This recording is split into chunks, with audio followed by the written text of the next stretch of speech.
There's a lot that goes into a rap career that the average fan might not know about, like having to check in when traveling to a new city. Checking in is the process of informing local street reps of your arrival and more or less paying for their permission to move freely around their neighborhood. Failing to do so can and often does lead to violent outbreaks. Here are 5 times rappers didn't check in and the consequences that followed. In 2018, DaBaby came to East Atlanta to film a music video for his song 21, but didn't notify anyone in the local scene of his arrival. While in the middle of his shoot, a group of 10 men showed up looking to start trouble. They interrupted his shoot to question him for not checking in and repeatedly asked to see his permission slip. Who signed up permission slip? Ain't nobody signed up permission slip for me. Mm-mm. Huh? You gotta see some. Oh yeah? I ain't know that. Yeah, you might see it, baby. Okay. I'm gonna let you know. Okay. Look cool. Despite being widely outnumbered and in a pretty unfamiliar area, DaBaby refused to back down. He even went on the offensive and criticized the way they came at him instead of having a respectful conversation. As you can imagine, these men didn't appreciate his comments and it looked like the situation was gonna take a deadly turn. You can even hear DaBaby tell his camera crew to back up, but thankfully, cooler heads prevailed. Speaking about the incident a year later, DJ Vlad asked DaBaby if he thought the situation could have gone worse, to which he replied, "God was on our side, it worked out perfect for him." As cocky as that might sound, he actually may have been onto something, as roughly a month later, DaBaby was involved in an alleged robbery and ended up shooting and killing his would-be robber at a Walmart. It seems like whether he checks in or not, trouble has a way of finding DaBaby. Lil Tjay hasn't been in the rap game for long, but he's had an eventful run thus far, to say the least. Just last year, he was shot 7 times during an attempted robbery in New Jersey, but thankfully he pulled through and even wrote a song about the experience called Beat the Odds. But while this may have been his most serious incident, it's far from the most dangerous situation he's encountered during his young career. A few years earlier, Tjay did a string of shows in Toronto and was caught on tape being angrily confronted by the local rapper Top 5 for not checking in. Tjay didn't seem overly fazed by Top 5's threats and even danced at him on camera while Top 5 hurled threats his way. Fight, f***ing goof!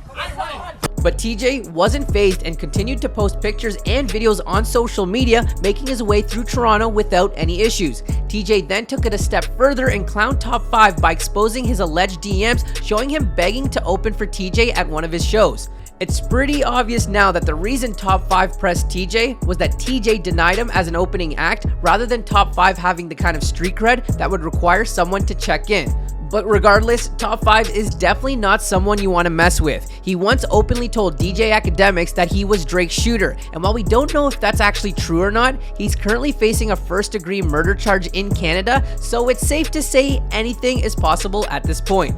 It won't surprise you to hear that NBA YoungBoy has found himself in his fair share of dicey encounters over the years because he didn't check in. In 2018, YoungBoy shot a music video in Watts, a notoriously dangerous neighborhood in Southern California, and quickly had a run-in with some hostile locals. But if you know anything about YoungBoy, you know he didn't back down.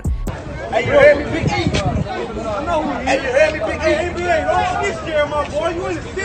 You ain't wild.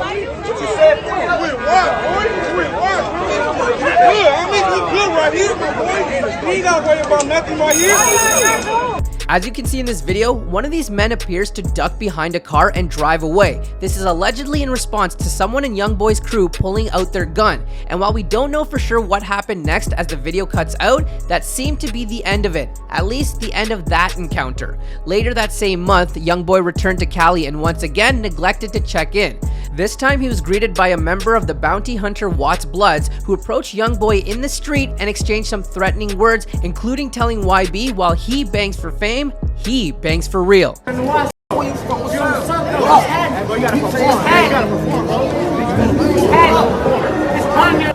bang for the fame, I can't bang. If y'all gonna do the one-on-one, do the one-on-one. Do something. You said holding me.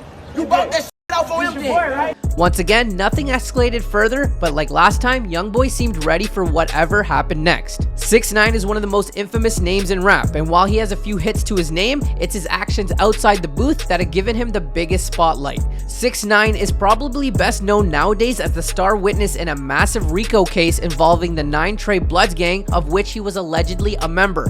After pleading guilty to 9 charges and facing up to 47 years in prison, 6ix9ine took a plea deal that significantly reduced his jail time to just 2 years, but testifying against other gang members and working with the feds has its consequences, and just about everyone in the rap game now feels some kind of way about him. The streets let it be known that 6ix9ine was not welcome, and he was repeatedly warned and threatened for having snitched, but up until recently, nothing ever materialized despite 6ix9ine routinely trolling and provoking his potential attackers and refusing to roll with security. While last month, 6ix9ine's run of good luck came to an abrupt end when he was jumped by 3 men at an LA Fitness in Florida. The gruesome attack occurred in the sauna, where 6ix9ine claims the men cornered him and blocked his exit. 6ix9ine survived this run-in, and the 3 attackers have been arrested on robbery and assault charges. But despite this vicious attack, 6ix9ine has maintained his no security policy and will continue to live his life on his own terms. In fact, he recently poked fun at the whole situation, posting a video to his IG with the quote-unquote LA Fitness Challenge, which saw the rapper and his friends take turns being used as a human jump rope. While it's good to have a sense of humor about this unfortunate event, it remains to be seen if that's the message he should be sending if he wants to prevent future attacks. Thanks for watching. Of course, be sure to drop a like and subscribe if you're new, and make sure to ring the notification bell to stay up to date on all things rap.